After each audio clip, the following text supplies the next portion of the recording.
right, good evening. Good evening, everyone. We're going to start on time.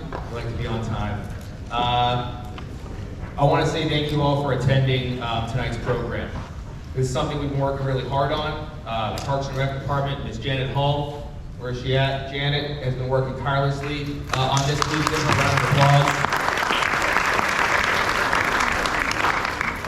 This Friday is the 79th anniversary of the liberation of Auschwitz, which is, we kind of want to have an educational evening, and that's why we're here tonight. So my name is Jeffrey Wasserman. I'm a city commissioner here in the city of Coconut Creek. It is such an honor to be able to be here with you, and you, and you. I was a civics and American history teacher, and I've always wished I could do something like this, and I'm elated to be doing this with you all. Before we get started, I'm going to explain how the evening is going to go. We're kind of going to have a round table. We're going to bounce off each other. We're going to talk about each one of your stories, and we'll kind of see where the conversation takes us, okay? Due to time constraints, we're not going to have an open question and answer period. We did have question cards at the front, so we have those, and we'll process those a little later on. At the end, if you'd like to come up and take a look at our displays, we encourage you to do that as well. All right. A couple quick things. Fire exits, okay? We have an exit back there. We have an exit back there. An exit right here, and then an exit back here over our corner, just in case an emergency, but we're not gonna have that, all right? So I'd like to introduce the rest of our city's commission, who's all here tonight. Mayor Josh Rydell is here. Our Vice Mayor Sandy Welch is here. Commissioner Jackie Raley. And Commissioner John Brody. Also in attendance is Mr. Louis Goldberg, representing Congressman Moskowitz, who's unable to be here today. Thank you for being here. Our city manager, Karen Brooks, is in the house. There she is. And we also have from our Parks and Rec Department, our Director, Wayne Toby, our Assistant Director, Danielle Tavaros, Superintendent Janet Hull, and Supervisor Colette Okamoto. I'm now going to introduce to you, which I already did, our mayor, Mr. Rydell, who's going to has one or two words to say to us. First of all, I just want to thank Jeffrey, Commissioner Wasserman, for putting this together. I just wanted to say a few words about this, which is, troubling. I was in Hollywood 3 weeks ago for an anti-Semitism defamation event, and anti-Semitism is at the highest it's ever been in this country. While troublingly enough, knowledge of the Holocaust is at the lowest it's ever been. The Pew Institute did a study, state by state, in terms of what students our age, I'm here with my daughter this evening, an 11-year-old, what students know about the Holocaust. And for those in this room, and for those that are up here that lived it, it is some of the most troubling data that our country has the least knowledge. And events like this are the most important. So this isn't going to be the first time we're doing an event like this, and again, I want to commend and give a round of applause for Commissioner Wasserman for spearheading this.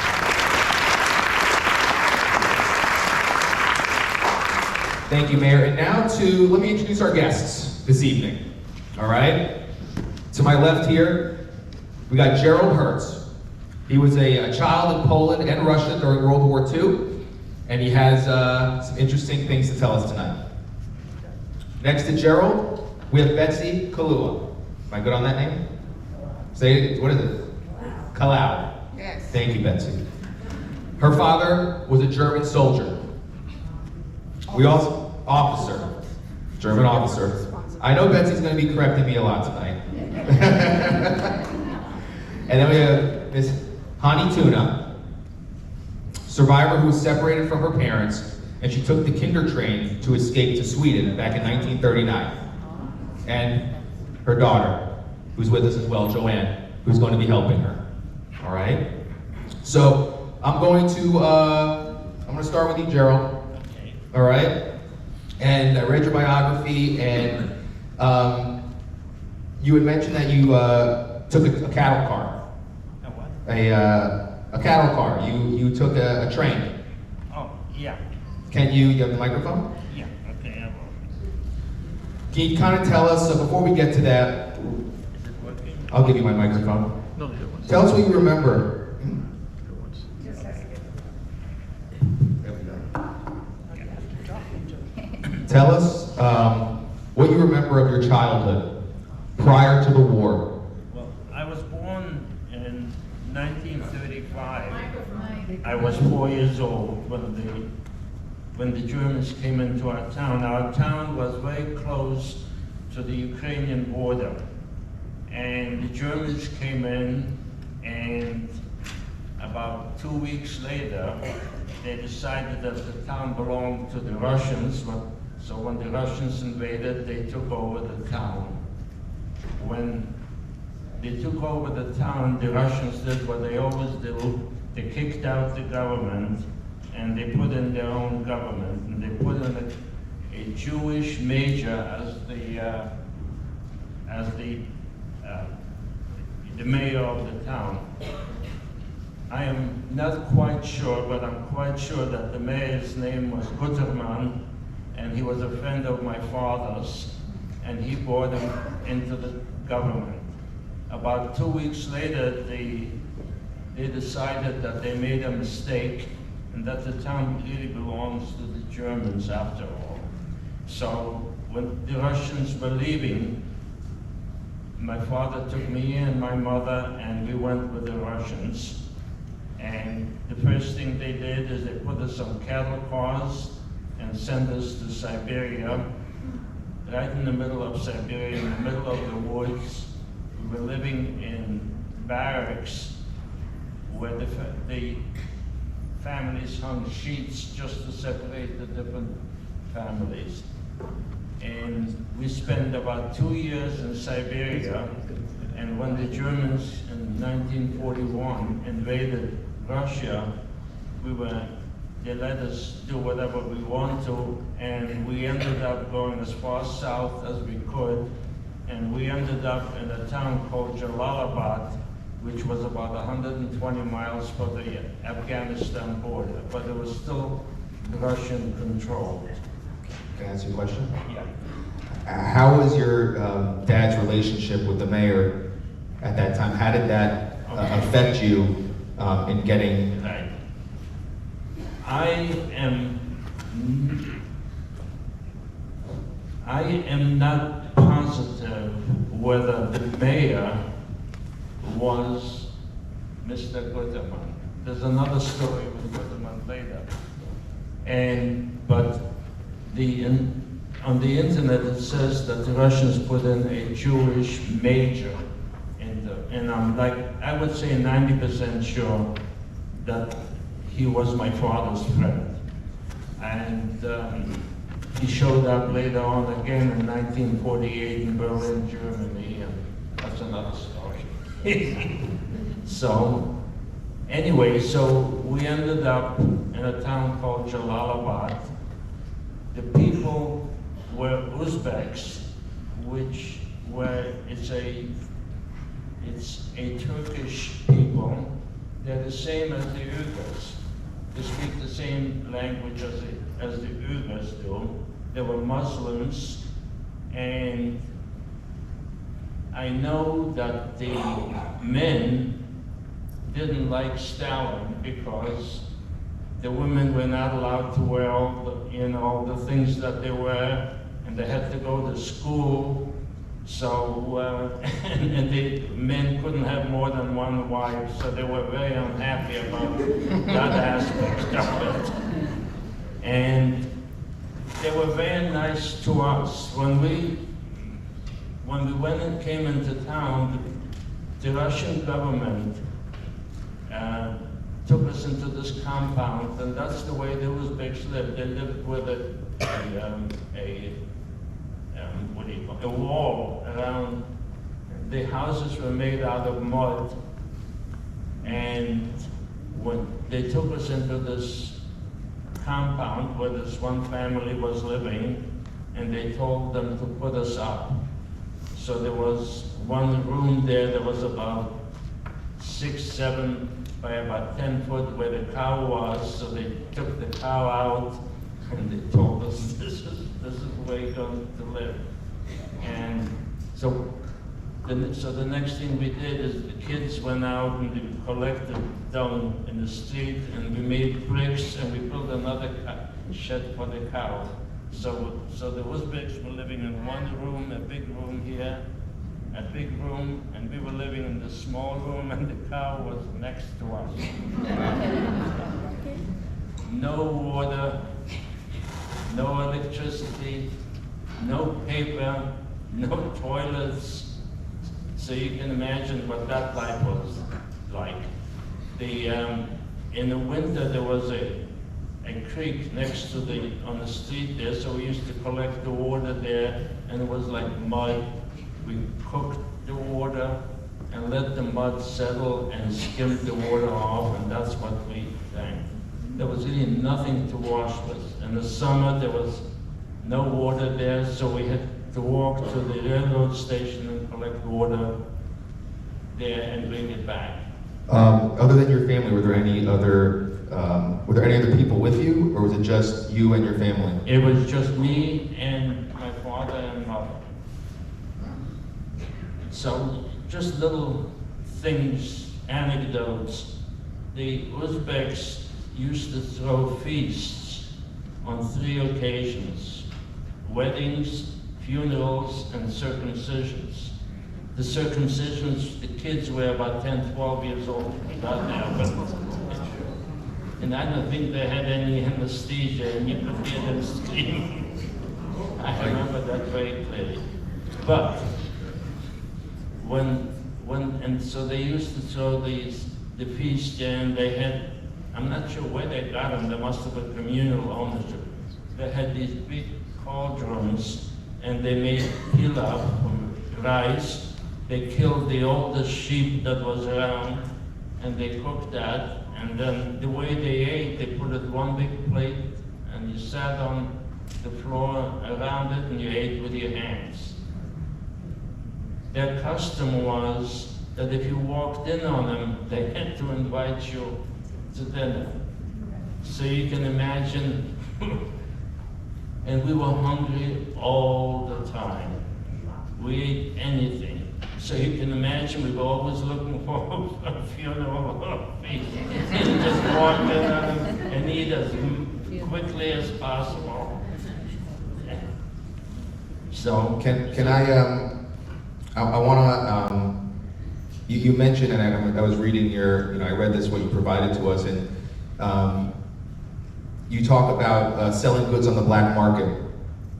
They were selling goods on the black market. That was much, much later in Berlin, Germany, and during the, let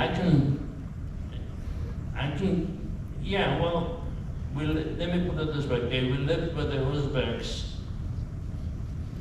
until 1946, until the war ended, and then we went back.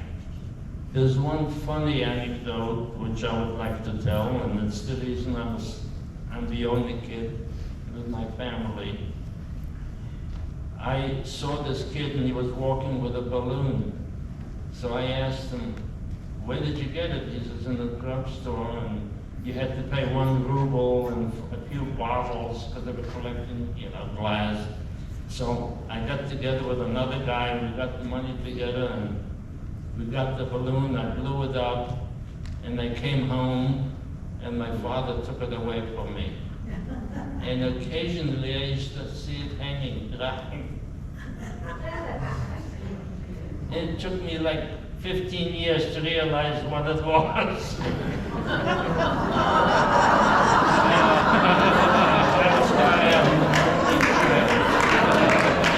And he said that's why he's an only child.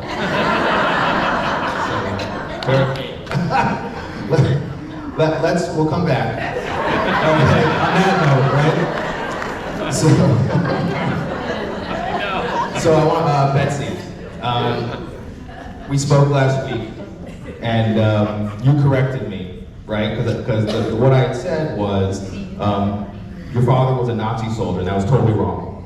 And I'd like for you, because I think when a lot of us are educated, we kind of see, we don't see all the minors.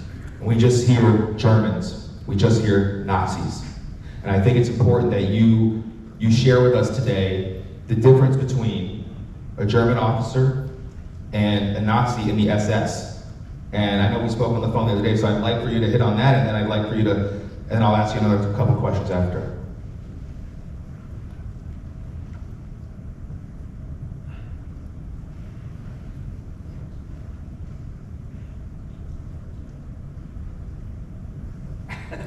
I did one unusual thing for someone who, I'm coming around to your question. You got it.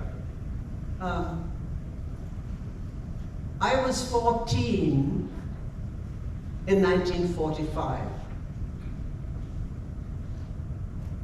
So I remember that part that collapsed quite well. However, when I was much, much older, and my father died, I realized that I knew where he had been as an officer, but I never knew what he did there. So I did one thing that I think very few people of my generation, in other words, children who grew up under Nazis, and had their adulthood in a democracy. I went to the German military archives and I looked at his documents that he had written. And I found nothing in the documents, and I must say I found other German officers wrote down things that made me cry, ashamed, and furious at the same time. They wrote down everything they did in Warsaw, Minsk. So to come back to your question, my father, I found nothing that other than soldiery stuff. I didn't find any reference to Jews or anything that told me that he had been involved in any of the killing that had been going on in the Soviet Union at the time. So he was one that was caught in his profession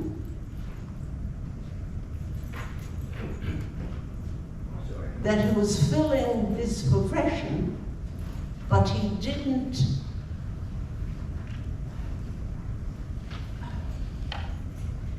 follow Nazi teachings. So he was one that was caught. But I only could make that decision after I had seen what he had written. And when he wrote down his orders of his documents, and there were plenty of them in the military archives in Freiburg, Germany, he didn't write that for his youngest daughter to read, right? So it took me a long time to realize how he was really caught in an evil system, period, that he was caught. And that took me a long time to come to that realization. So when you ask me, were they a Nazi? No, my mother was also not a Nazi. There was nothing in my families in the 14 years that I grew up under Nazi Germany. There was nothing that was either, no anti-Semitism, none. There was nothing that was for Hitler, none. So here were these two adults, my mother and my father, who didn't teach their daughter, or that I have an older sister, anything that told us that they were following Nazis. But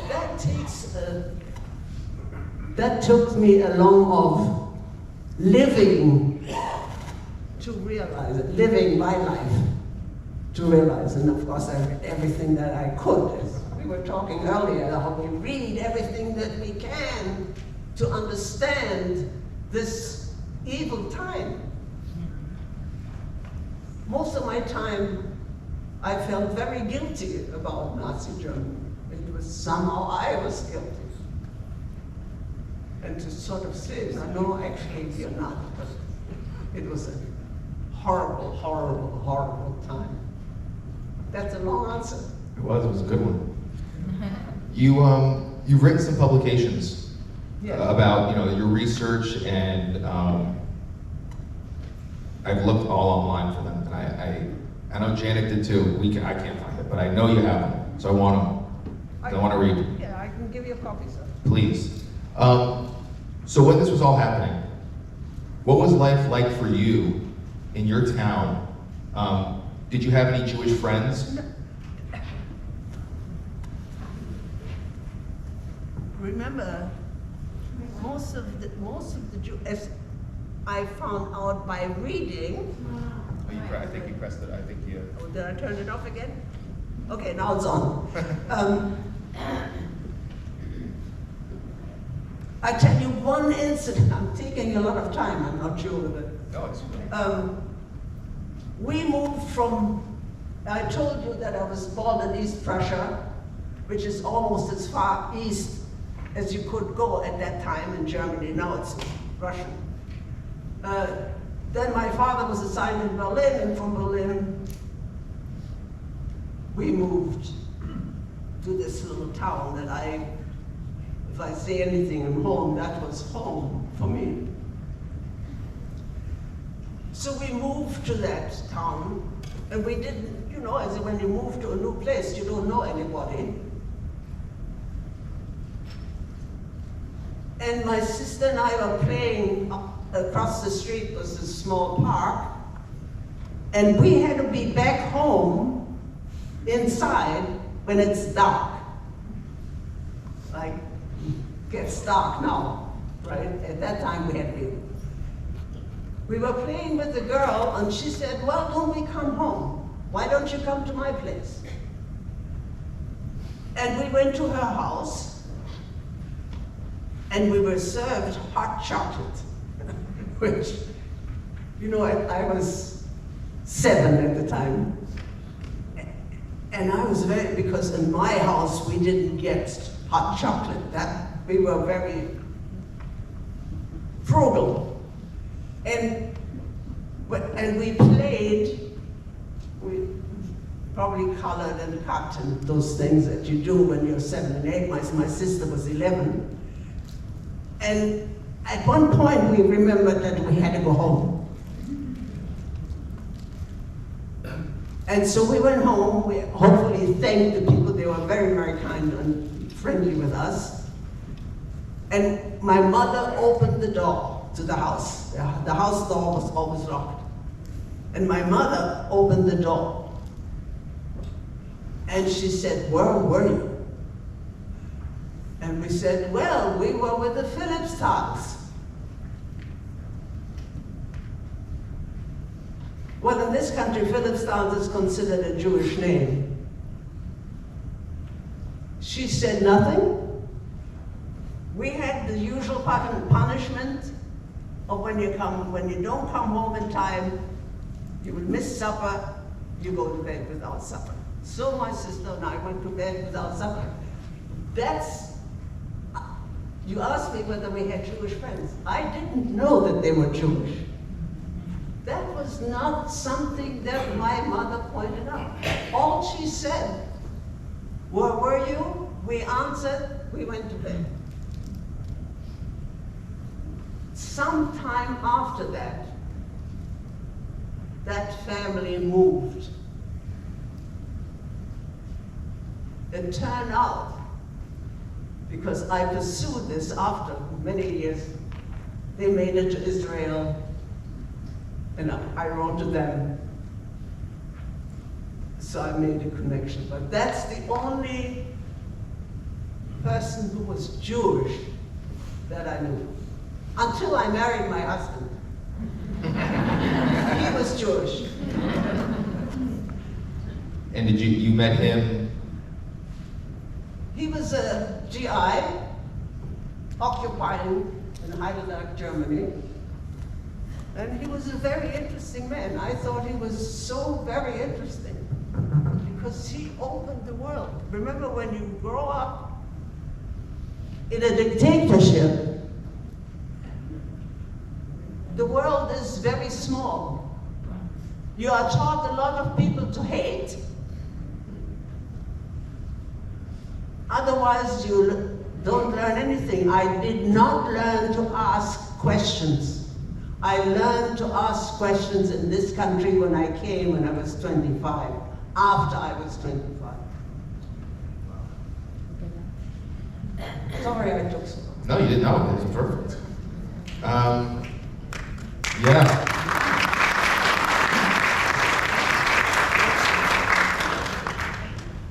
Miss Tuna? Can you hear me? Yes. All right. Yes, I can. So, on what you provide, you told us your daughter told us in 1939. Can you tell us what happened in 1939? In 1939, my parents had tried to get us out of Germany, and it started to be very bad. And my mother found out about a Jewish organization in Berlin that were providing a kinder transport, children's. So they took me to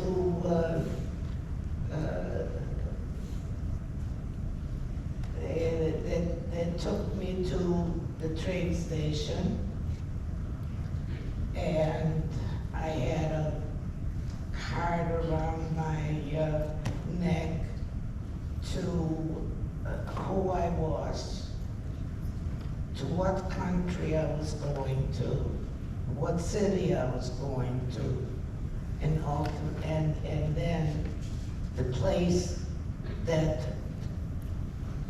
I was going to be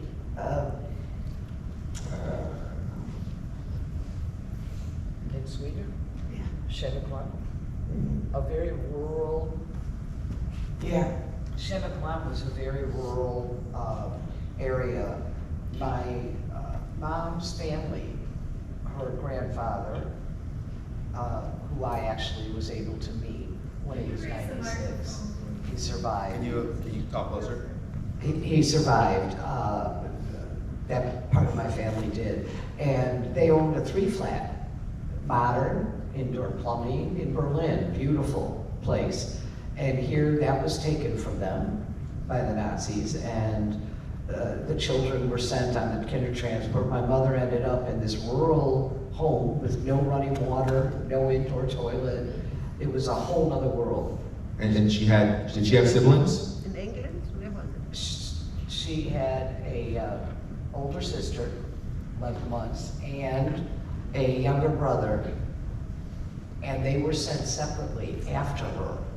So my mother wasn't told until she was on the train, you're not going to see your parents, they're not coming. They served meatballs that day, which was not smart because she pummeled them with them on the train. She was 6 years old, and so she was on her own on top of it. And I think that one of the things Jeffrey was asking about was prior to that was Kristallnacht. Is that what? Yes, I was gonna. You jumped my card.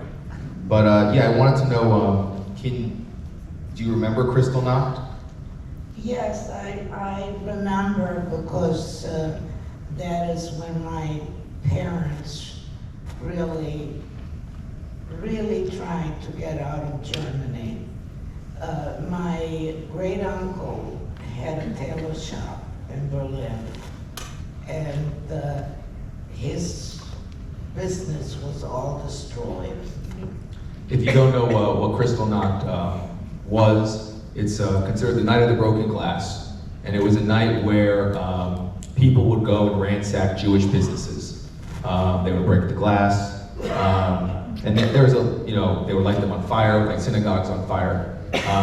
Synagogue is a Jewish temple, so that is what Kristallnacht was, and that kind of was the eye-opening event. Would you say Well, that your family had to get out? That was when my parents no longer could try to get out with all of us.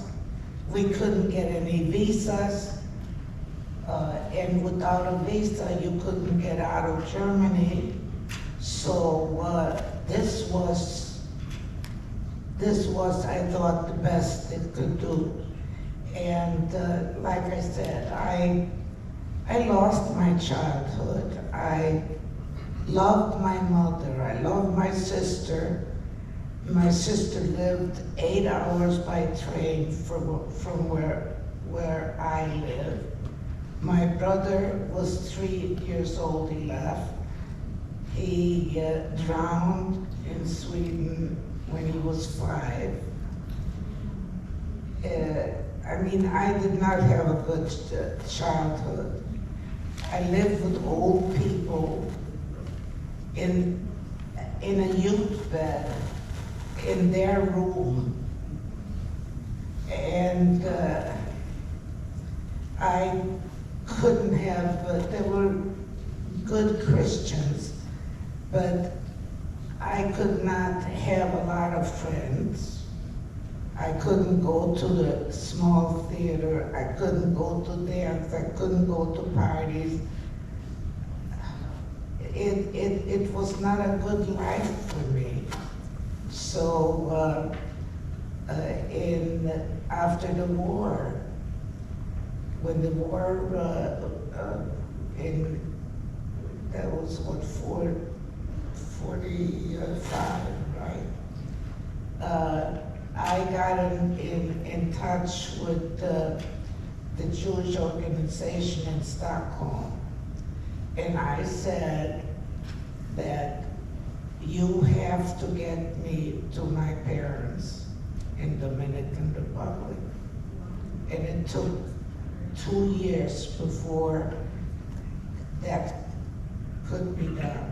So in the meantime, I had graduated grammar school, and I had to go and work. I was 14 years old at that time.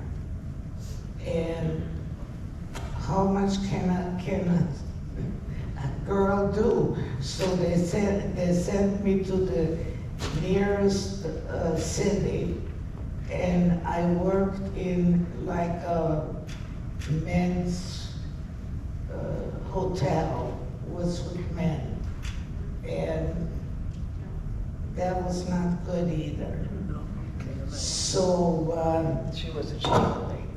yeah, and I was grabbed, and I was, yeah. I mean, like I said, I got my life back together when I went to the Dominican Republic. I was 16 then, so I was happy, and I tried to forget everything. I want to jump into a question from somebody who came and visited, who's one of our guests today. And her name is Sophia, and she's 9 years old. And she wants to know, what is your best advice about how to be brave in a scary situation? How to be brave? In a scary situation. I don't know. At that time I was 6. I understood something was going on. I was not allowed to go out of the house. I could go in the backyard and play with the chickens. And my grandma had chickens. And I don't know, I was angry. I was sad and I was angry. And that's how I took it. I wasn't brave. So. And that it's a really good question. And I think part of what my mom did with the adversity that was given, served upon her, was to teach her children of tolerance and friendship and accepting of all people. I never knew of prejudice in my home. I was encouraged when, we started having children bust in to our school. They were welcome in our home. I never knew prejudice, and I never understood it. When I saw it, and I never got it. And I asked my mom, and she tried to explain it. So I think she made a better life for us. She gave us everything. My parents did not have a lot of money. My mom sacrificed. She sewed most of our clothes. But she always made sure we had nice clothes, we had nice things. And I think I think I'm right, that's how my mom achieved this better life, was by giving it to her own children, my sister and I, and her grandchildren. And her great-granddaughter-in-law, Zach's wife, is a teacher, and involved my mom, started about 4 years ago, in Say No to Hate events. And my mom, who was not a public speaker, did so well. They flew her to Dallas, her school. She spoke to 500-600 children, and they asked sweet questions, just what would come from innocence. And my mom had always shared with me, but it was wonderful that she could share with people that weren't Jewish, that had no exposure to Judaism at all. This was in Dallas. So that's how we and us, the descendants, have to keep spreading this word. And like Josh said, I mean, it's frightening what a small world people live in. And everyone here can share and have their grandchildren and children share and, spread hope, because there is hope. There are good people out there that are willing to fight. But right now, most important. And my mother's parents, her mother, got them on those transports. She was brilliant. Not an educated woman, just brilliant. And she got herself and my grandpa to Dominican Republic, where so many parents did not get out of Germany. So I was lucky enough. I had my grandfather in my life till he was over 101. Wow, that's good for him. A Holocaust survivor. So they're tough people. And we really thank you so much for spearheading this, because it's so important.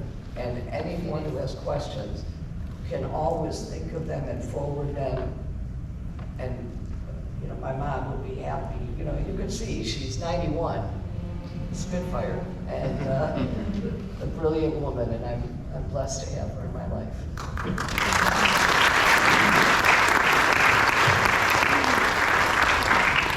What I was going to say is that I was lucky.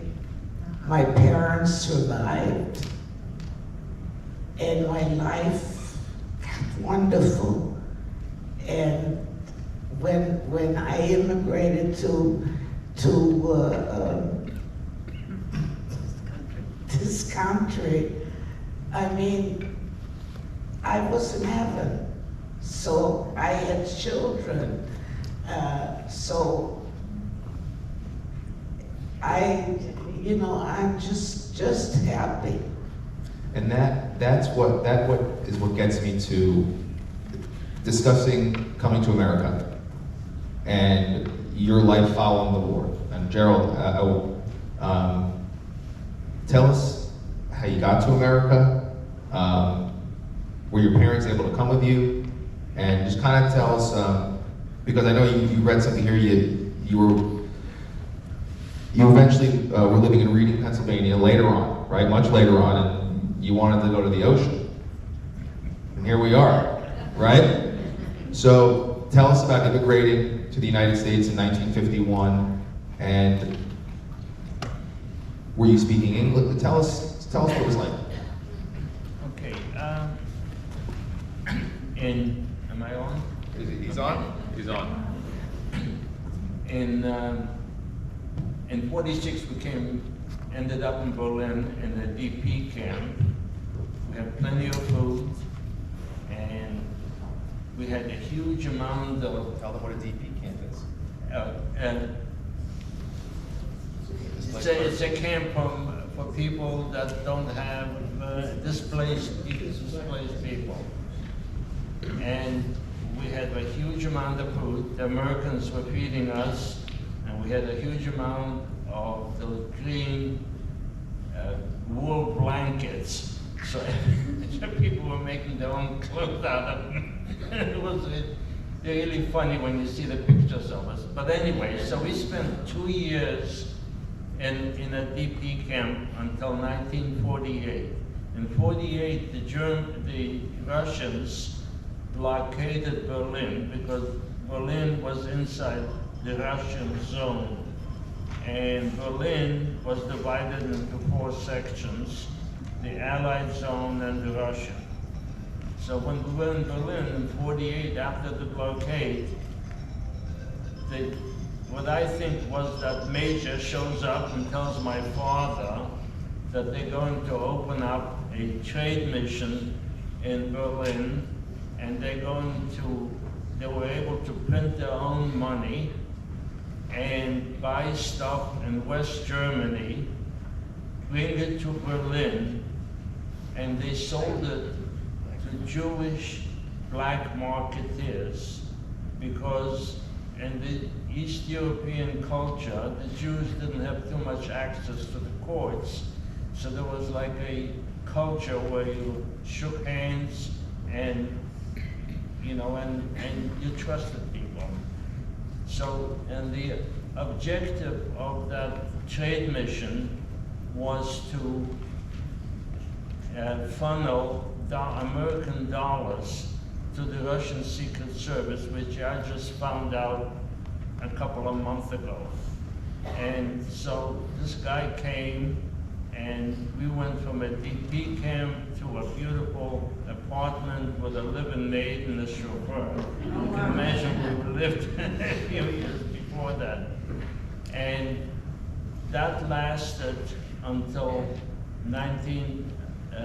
for about a year, when the blockade was lifted. Now the blockade,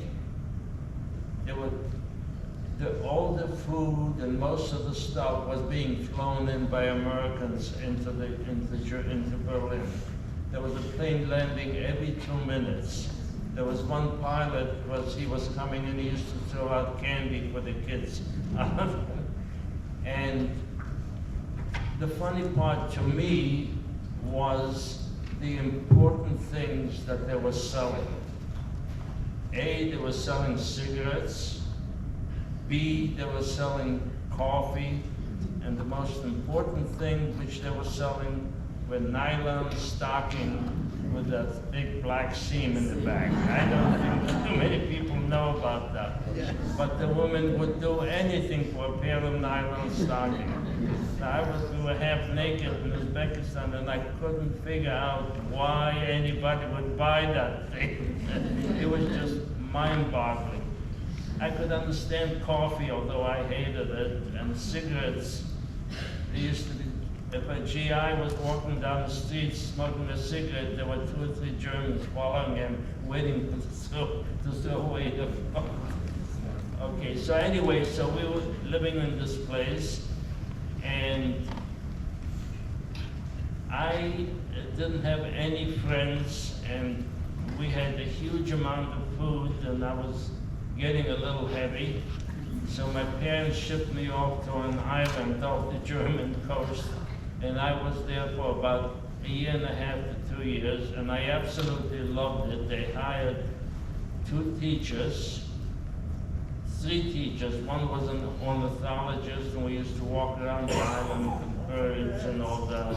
And the other 2 were Volga Germans who were nobility. They used to have estates on the Volga in Russia, and they were kicked out after the First World War. So anyway, and they taught me how to read and write, and I became a voracious reader. And in 1950, I came back to Berlin and started a high school in Berlin. In March of 51, we left Berlin and came to America, and I started high school again. And I finished high school, I went to college, I ended up a chemical engineer. What was the difference between the high schools? Was there a noticeable difference? Well, yes, I had about 11, 12 subjects in the German high school, including Latin and art and all that. So, I don't know I think most of the stuff that they teach you in school is what? Kids, close your ears. Close your ears. After going to college and studying chemical engineering, and after you become a chemical engineer and you work at it, you realize that there's so much stuff that is absolutely useless. But anyway, I became a... Once is enough, you know? You don't want to tell the kids this. I have a lot of ideas about teaching, which is coming into play now, about 60, 70 years after I graduated. But anyway, so I worked as a chemical engineer for 3 companies. I worked for Borden's, and I worked for a company called Violent Chemical. And in Violent, I developed a product that was almost in '63, that was quite a few years ago, and it's still being used. It's one of the largest herbicides that's still being used today. Then I worked for Crompton and Knowles, which was a company that was founded in the 1700s, and they bought this division in Reading, Pennsylvania. And I took a temporary job with them because I was planning to go into business, but my partners never showed, and 13 years later I decided that they're not coming. So, and we used to come to Florida, and I didn't want to go back ever because I love the ocean, and I hated the weather over there. In September I used to get depressed, got gloomy. So I quit my job when we moved here, and it's the best thing I ever did in my life.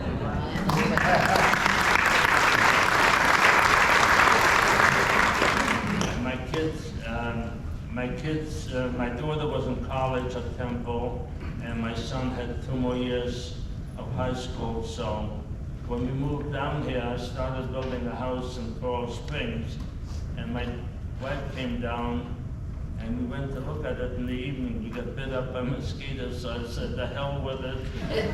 The reason I was coming to Coral Springs is my son had 2 more years of high school. So I said, the hell with it, we're going to send him to private school, we'll buy on the water, and we bought on the water, and we've been on it for 45 years. I sold the house this year. Wow.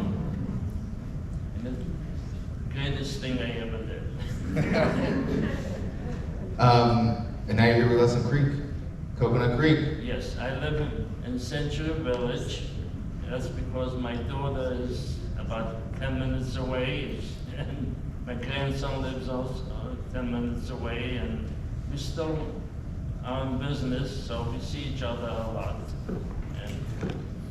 So there is, Betsy, There's a question here, and the person didn't say, they didn't put a name. But what would you say to someone who doesn't believe that this happened? What would you say to someone that said that the Holocaust never happened? That person is wrong.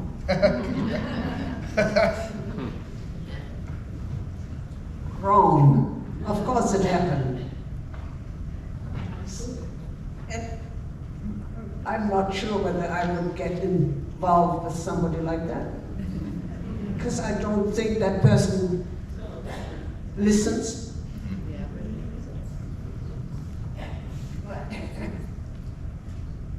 6 million Jews have been killed.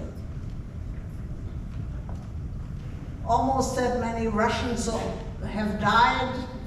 Europe was in ruins in 1945. If somebody is so totally uninformed and ignorant, it's pathetic to say the least.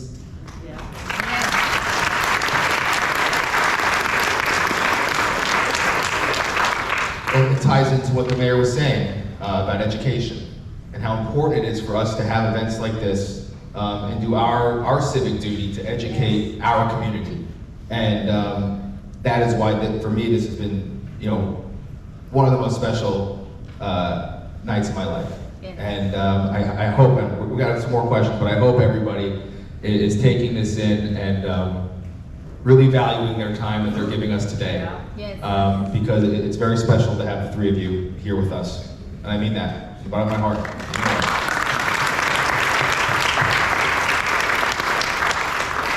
And I hope people have gone away and thinking they have lots of questions. You have to ask questions and not just believe what somebody tells you. Read, Yes. and talk to people and hear what they have to say. Yes, ma'am.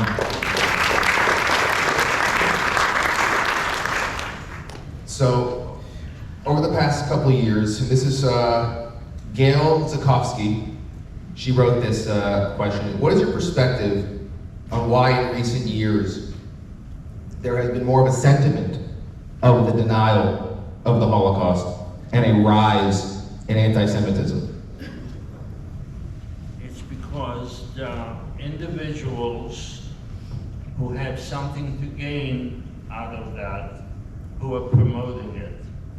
And when I lived in Russia under Stalin, if there would have been free elections, he would have gotten 95% of the vote, because he had full control of the newspapers, and people were unhappy, but at the same time, they didn't blame him. He was, the way he was promoting himself, there were free elections, he would have been 95. Now, people who have charisma and come out and say certain things and they want to have followers can get it. Think of Jim Jones in Guyana. About 800 or 900 people committed suicide because he told them. Right. Now, he died too. And when you have Hitler, the Germans were probably the most educated people in the world. I lived with them, I met with them, and compared to some of the other people like the Russians, they were probably the least prejudiced people in all of Europe. The Jewish people in Germany, they were the top scientists, they were professors, they were the doctors.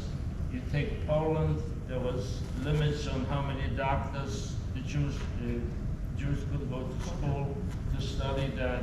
So, but yet when Hitler came along and he started waving the flag and so on and so forth, he got a huge following. And there were people that literally died for him. So the people are, every nation is susceptible to individuals go out there and they wave flags and they say, these guys are no good and I'm the only one that can help you and so on and so forth. And that is the main thing that I learned from meeting all those people and seeing it and doing a huge amount of reading about everything is there's 8 billion people in this world and there's 8 billion individuals, and the amount of talent and brains that is out there is being wasted on things that are just horrible. And so I came to the conclusion, when you go to school, for instance, the most important thing that you should be taught is to do critical thinking. If somebody tells you something that you said, and it doesn't make, think about it, analyze it. And that is, I think, the most important thing that should be taught in school. You know, I was taught history in school, but when you start reading it more in depth, you realize that some of the heroes that are out there were horrible people. You take Alexander the Great, you take Hitler, of course, you take Stalin. All these people were horrible people, yet this, you know, even guys like we are, like in the Bible, like Solomon and David, when you really look at their lives a little bit more in depth, you'll see what kind of horrible people they were. And yet people, you know, they named their kids after them. What did David accomplish, really? Yeah. Except he had his best friend killed because he slept with his wife and got her pregnant. They didn't use the balloon. In Solomon. I said they didn't use the balloon. The balloon, the balloon, the balloon. Okay, she goes. So, you know, take a look at all the heroes. I read The Economist, and they're talking about guys like Hitler and some of the other ones. Napoleon, for instance, they got statues and things all over the place there. And he was really responsible for about 3 million people dying, which was a lot of people. And look at the big thing that he did, you know, he took 1 million, you know, the Grand Army, which consisted of about 1 million people, and he took them into Russia. And of course, the Russian general was brilliant. He says, okay, I'll move out of Moscow and inhabit. So he ends up in Moscow, and now what? He flees, and he leaves his people behind there, and most of them died on the way back. So, you know, think about it. We need a few more women, you know, heroines. Yes, we do. All right. I'll tell you what, we just But had our a, Constitution didn't, you know, the women couldn't think in those days. Don't say that.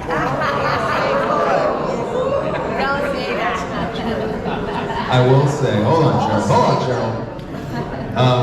You know, my wife and I just had a daughter, and I can tell you that every woman here is a hero. Every woman here is a hero for you know, for what y'all have to go through to give birth to us. It's unbelievable. So God bless you. I want to say something about women and what is. No, Gerald, stop.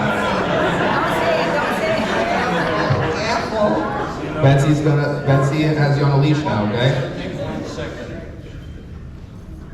When the women, if they get in a chance to get an education and they're held equal, which were more or less under Stalin and the communists, you will find that the women will get better education, they will have more posts than anybody else. Most of the doctors in Russia are women. And when I worked for the large corporations, the women at that time were only secretaries, and they could run circles around their bosses, most of them. Good save, good save, good save. I'm coming over to you, Ms. Tuna. And this is another question from an audience member, and I only have a few more. The question is, if you, the person didn't say who they were, if you still retain your belief in God and Judaism, how did you reconcile your faith with the horrors of the Holocaust and what happened to friends and family being displaced from your family? That's deep. Yes, it is. The person, they didn't want to know, they didn't put their name. Yeah, well, I was only 6 when I left Germany. I used to sometimes go with my great uncle to the synagogue. But it was difficult for me in Sweden because I still knew I was Jewish, and they wanted to convert me, you know, to be a Christian. And so I don't really know, but how I feel about it. I mean, I'm happy. I mean, my kids were you know, going to school. Hebrew school? My mom's great uncle that she spoke of, he and his brother were tailors, and he actually ended up at end of life in Israel. That was his wish. That's where he wanted to live. But he sent my sister and I to Sunday school. Girls went to Sunday school then. They didn't get bar mitzvah. But he wanted us to have a religious education, which we couldn't afford, so he did that for us. And I celebrate every Jewish holiday. I mean, every Jewish, even if it's just Joanne and me, but I do, and I'm proud to be Jewish.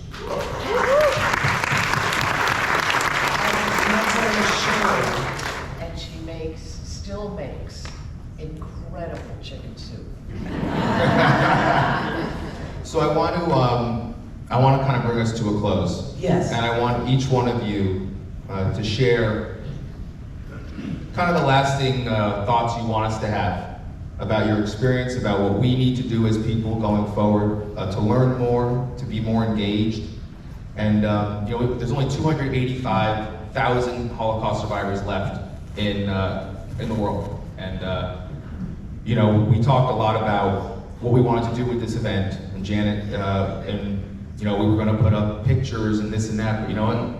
Time is ticking, and no time like the present to learn from the people who experienced that decade. I don't know what I was going to say after that, but you know what I mean. And it's so impactful to have you guys here, and I want you to kind of just go around, and we'll start with you and tell us your lasting, the lasting piece you want us to know. Questions to answer that you have to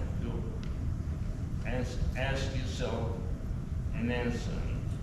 There were 19 guys who flew 3 planes into the Twin Towers and killed 3,000 people, and they gave their own lives. And they gave their own lives for a cause. What made them do that? And as ask yourself that question. And there's people blowing just a couple of guys blew themselves up in Iran during a memorial service for one of their leaders over there. Ask yourself why they do that. The people that blew themselves up in Iran were Sunni Muslims, and the ones that they killed were Shia Muslims. And what is the fight between them? It was a fight that took place in the year 600 as to who is going to, succeed Muhammad. I don't know exactly what the 19 thought of it, but there are, what caused them to do that, okay? And that's a very, very important thing that you should think about.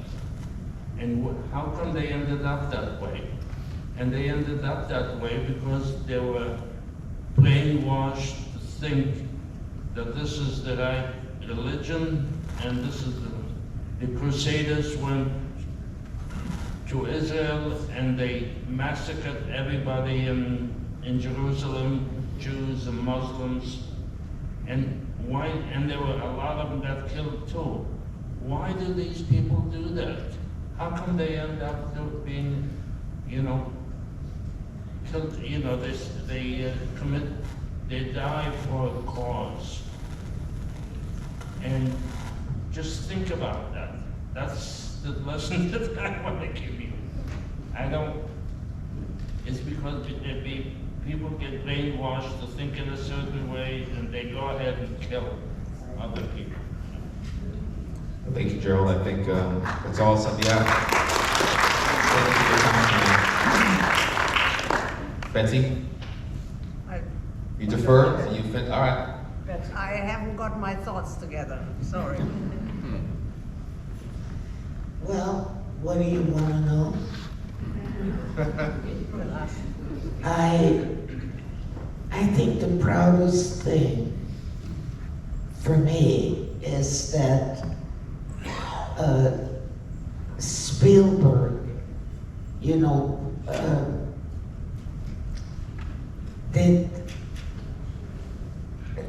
the Shoah, and I participated. I gave, I gave my testimony, and it was a long one. They came in our apartment, and it's documented, and I have I have a tape of it, but that is in schools, in universities. It's in Washington, in the museum, and that is forever. It's not going to die out. That people will hear about the Holocaust.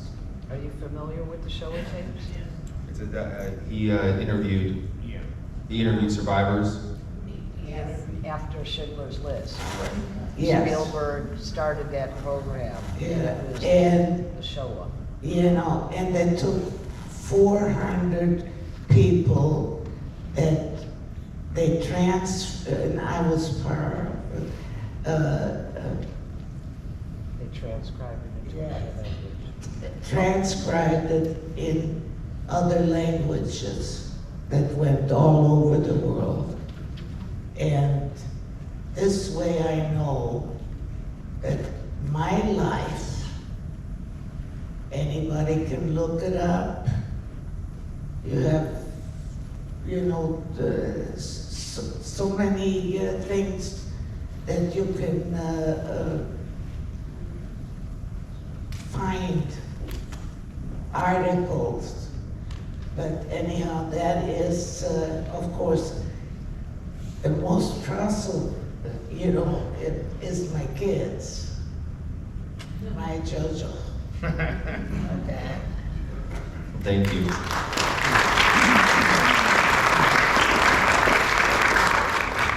And Betsy? Human beings have this wonderful capability of talking. We can talk to one another. But the other part of that is to listen to other people, what other people say. So I think if we do that a lot among ourselves, and with as many as we can, so we can learn to be tolerant of our differences. And so we can talk about our differences and accept them as being just as valid as our own. So my hope is that this evening has contributed to all of us being tolerant and learn and ask questions. Thank you.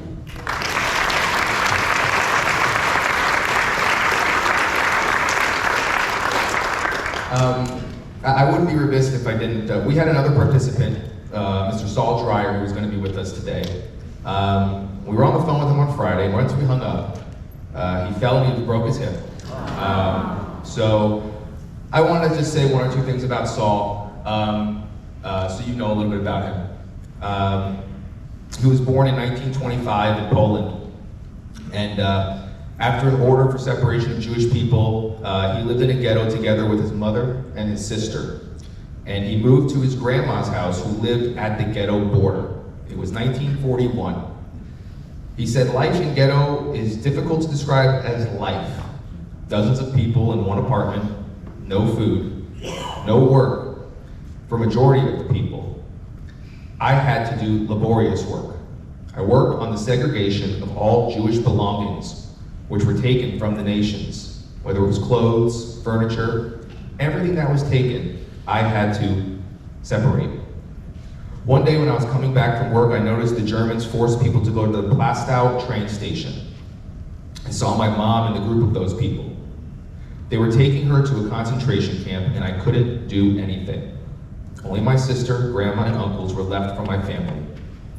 Sometime after, the soldiers took my grandma and my uncles. My grandma was a disabled person, so they shot her at Godey Square. I saw it, being in a pharmacy close to that place, and again, I couldn't do anything. I was taken to the Plazow labor camp. After around a year, I was relocated to the Schindler factory at, Zabloki, a small sub-camp of the Plazow camp. I started to work in a factory where we were repairing radiators for German airplanes. The factory was located next to Schindler's factory. We were guarded by German and Ukrainian soldiers. The camp had separate barracks for men and women. In July of 1944, I was taken to Auschwitz.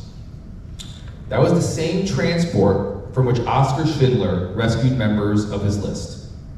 I remember that whole train was standing at the station for a long time, probably a few hours. And when the door was opened, instead of Auschwitz, I realized that it was Mauthausen, and was there for 3 to 4 weeks. From Mauthausen, I was taken to concentration camp Linz in Austria. I worked there in a factory as a welder. And later the factory was bombed, and I was transferred to repairing railroad trucks. Several people were dead. I was injured, but I managed to return to the camp, and the end of the war was close. The American army arrived, and I was liberated. I went to another big city, Salzburg in Austria, and I was staying with other young people. We were taken on army trucks to southern Italy to a DP camp, and I recuperated in Italy for 5 years. Later, I made it to the United States. In 2014, I wanted to start a Holocaust band. Everyone said I was crazy. I told my wife, by the way, I bought you the present. You have to go with me to the car. I will show you. When I opened the car, she saw my brand new set of drums. Mind you, he was 88 at that time. She said, either you go or the drums go. I convinced her to keep the drums. As the founder of the Holocaust band, we've been invited to play around the world in Las Vegas, Miami, Detroit, Reading, Pennsylvania, Hamilton, Canada, Cleveland, Texas, Poland, Auschwitz, Berlin, Germany, Israel, and Brazil, and most recently in December, the White House. Wow. And Saul is, he's over at Solaris Rehab Center right now on sample, and I so wish he was here with us. But we wish, and we have prayers for him, and we hope a speedy recovery for Saul. And he'll be here with us next year when we do this, all right?